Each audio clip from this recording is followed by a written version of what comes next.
Inilah beberapa karomah dari Kiai Haji Muhammad Zaini Abdul Ghani atau Guru Sekumpul. 1. Bioskop yang listriknya padam lalu besoknya ambruk suatu sore. Ketika Guru Zaini masih berusia belasan tahun, datang temannya yang masih familinya. Temannya itu mengajak untuk jalan-jalan ke pasar. Guru Zaini muda tidak keberatan, asal tidak terlalu lama. Akhirnya mereka berdua berjalan menyusuri sepanjang pasar. Dan tanpa sadar mereka sudah berada di depan sebuah bioskop. Temannya itu mencoba mengajak Guru Zaini untuk masuk ke dalam bioskop. Dengan berbagai alasan, Guru Zaini menolak halus ajakan itu. Namun sang teman tetap memaksa masuk, sambil menarik tangan Guru Zaini muda. Dengan hati berat Guru Zaini menuruti keinginan temannya itu. Akhirnya, apa yang terjadi?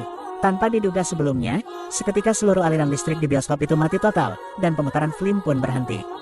Bukan sekedar itu, keesokan harinya terbetik sebuah kabar bahwa bioskop itu ambruk. Sebuah tempat yang dimasuki oleh kekasih Allah, Aulia Allah, akan berubah menjadi baik dan hilang kebatilan dari tempat itu. Subhanallah, dan sungguh besar sekali penjagaan Allah terhadap hamba-hamba yang dicintainya.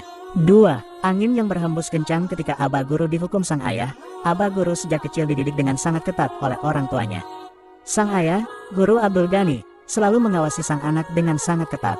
Sedang melakukan apapun, sang ayah selalu memperhatikan dengan seksama agar jangan sampai sang anak melakukan perbuatan yang melanggar aturan syariat. Sampai suatu hari sang ayah mendengar kabar Aba Guru melakukan sebuah tindakan yang kurang berkenan di hati sang ayah. Ketika Aba Guru sampai di rumah, beliau diikat oleh sang ayah di tiang rumah. Lalu dupa dinyalakan di dekat wajah beliau, sehingga Aba Guru merasakan panas. Saat Aba Guru dihukum oleh sang ayah alam menjadi ganjil. Angin beliung berhembus sangat kencang. Nenek beliau, Salbiah, yang dikenal sebagai seorang wali majsub, memandang ada kaitan ganjilnya cuaca dengan dihukumnya Aba Guru. Beliau pun kemudian meminta hukuman itu disudahi saja. Dan benar, saat sang ayah menghentikan hukuman itu atas permintaan ibunya, cuaca menjadi normal. Angin yang semula berhembus sangat kencang, tiba-tiba menjadi tenang. 3. Membuka kewalian seorang sayyid.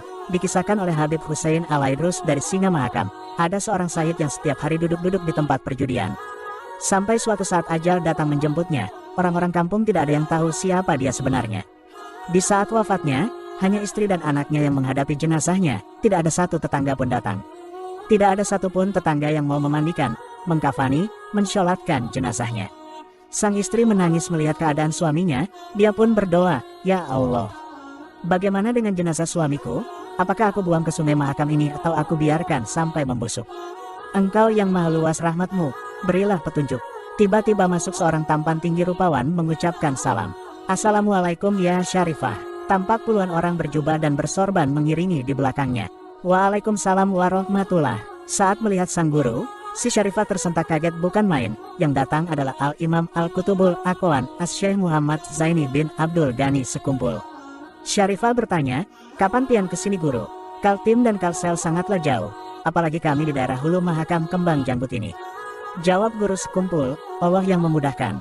Tiba-tiba dari luar banyak orang kampung datang, dan terperanjat seketika tahu yang datang Guru Sekumpul. Maka mereka keheranan dan salah satu dari mereka berkata, "Wahai guru, ini adalah orang yang senang berjudi, tiap hari duduk-duduk di tempat perjudian." Guru Sekumpul tersenyum dan berkata, "Apakah kamu melihat beliau sendiri main judi, atau beliau cuma duduk-duduk saja di situ tanpa main judi?" Sang penduduk terdiam. Kata Aba Guru Sekumpul kemudian, "Beliau ini yang tiap hari kalian lihat di tempat perjudian adalah seorang zuriat Rasulullah. Beliau ini yang jadi penyandang bala di kampung sini. Beliau ini yang setiap malam pada saat kalian tidur beliau bangun dan sholat tahajud mendoakan kalian. Beliau juga yang rela setiap hari duduk di tempat perjudian berzikir dan memohon ampun untuk para penjudi agar mereka sadar. Tapi kalian tidak tahu, kalian cuma melihat dengan pandangan zohir saja.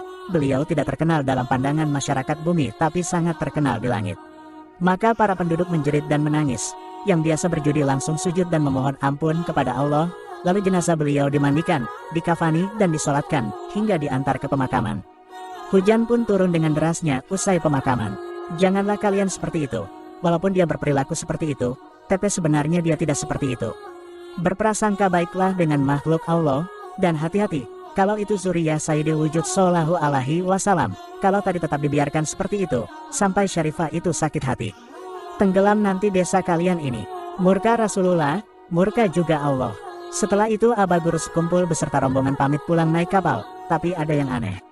Kapal yang ditumpangi Aba Guru Sekumpul beserta rombongan itu tidak nampak lagi di Kaltim, sepertinya itu kapal Alam Jabarut. 4. Harumnya baju melebihi harumnya kasturi. Karomah ini dikisahkan langsung oleh Umi Ella, Ibunda Muhammad Amin Badali dan Ahmad Hafi Badali, bahwa Abah Guru Zaini sering memakai kaos putih apabila tidur, yang mana kaos putih itu bau harumnya Masya Allah, sangat harum melebihi minyak harum kasturi. Padahal di rumah itu tidak ada yang punya minyak harum seperti itu, bahkan Abah Guru juga tidak memilikinya. Aku cuci, kata Umi Ella, masih saja ada bau harumnya. Umi Ella bertanya, bau harum apa ini awet sekali tidak mau hilang? Dijawab Abah Guru, bagaimana bisa hilang baunya kalau kotanya ilmu datang terus? Umi Ella faham kalau Abah Guru itu sering didatangi Rasulullah SAW. 5. Membela diri. Ada seorang murid yang termasuk dekat dengan Abah Guru Sekumpul menceritakan ketika ia berkunjung ke rumah Abah Guru Sekumpul. Saat itu rupanya Abah Guru Sekumpul sedang asyik menceritakan sesuatu. Tanpa terasa waktu salat tiba dan si murid menunggu Abah Guru Sekumpul untuk salat bersama. Hingga Abah Guru Sekumpul bilang, ayo nang aimun nyawa hendak sembahyang badahulu. Silakan kamu bila mau sembahyang dahulu. Si murid lalu masuk kamar, ternyata ia melihat Abah Guru Sekumpul sedang salat dalam posisi ruku. Merasa kurang pas kalau ia masuk kamar, lalu ia mencoba masuk ke kamar sebelahnya, ternyata melihat Abah Guru Sekumpul sedang membaca wirid. Lalu ia keluar kamar lagi dan dilihatnya Abah Guru Sekumpul masih berada di kamar tamu. Si murid yang penasaran lalu bertanya, yang mana jua pian nang aslinya bah, yang mana kapin yang asli bah? Abah Guru Sekumpul sambil tersenyum menjawab, asli haja baratan nang ai. Asli semuanya itu, subhanallah.